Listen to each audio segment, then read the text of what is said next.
Je m'adresse à tous les fans de De Gaulle. Ceux qui pensent profondément que De Gaulle est un héros. De Gaulle est une fraude. Et là, on va commencer à m'insulter en me disant « Mais qu'est-ce que raconte ce nègre ?» Je m'explique. De Gaulle, un faux militaire.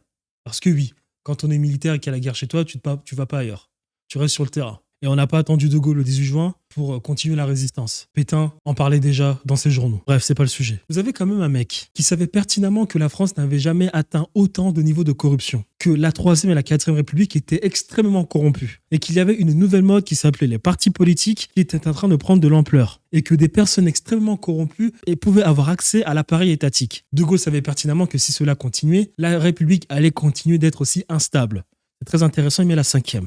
Il stabilise. Intéressant. Mais là, il y a un problème. C'est que De Gaulle, qui échoue dans son référendum, au lieu d'abord de cadenasser la 5e République pour empêcher qu'un taré arrive et prenne le pouvoir dans la 5e et ensuite en foutre plein la gueule au peuple, monsieur, qui est touché dans son ego parce qu'il a échoué dans son référendum, se barre comme un petit voleur et donne les clés à Pompidou.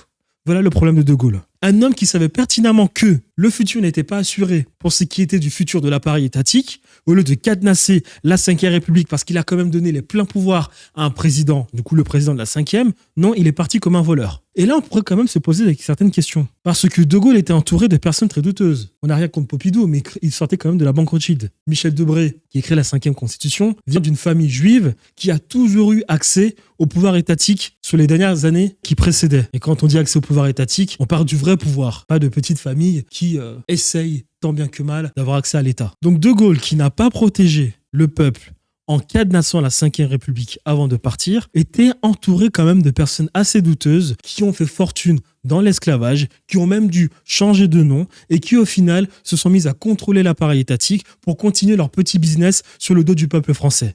Voilà qui est le général de Gaulle. Donc il faudrait quand même faire un peu attention, un peu nuancer le palmarès de Gaulle, parce qu'il n'est pas si glorieux que ça lorsqu'on parle de la souveraineté et des intérêts du peuple français. Et on n'a pas attendu De Gaulle pour que la France vive ses 30 glorieuses. Parce que lorsqu'on sort d'une guerre, la seule chose qui puisse arriver, c'est de remonter la pente. Donc De Gaulle n'était nullement quelqu'un d'incontournable pour le peuple et pour la 5e République. Je ne peux pas croire que des personnes se lèvent un matin et pensent qu'un homme ait le pouvoir de changer un pays. Ça ne se passe jamais comme ça. Aucun homme n'est indispensable dans un pays. Alors d'accord, c'est le peuple et l'appareil étatique qui tournent et qui essayent de se synchroniser pour réaliser de belles choses. Ça n'a jamais été un homme et la volonté d'un homme. On ne fait rien seul, on fait des choses intéressantes en équipe.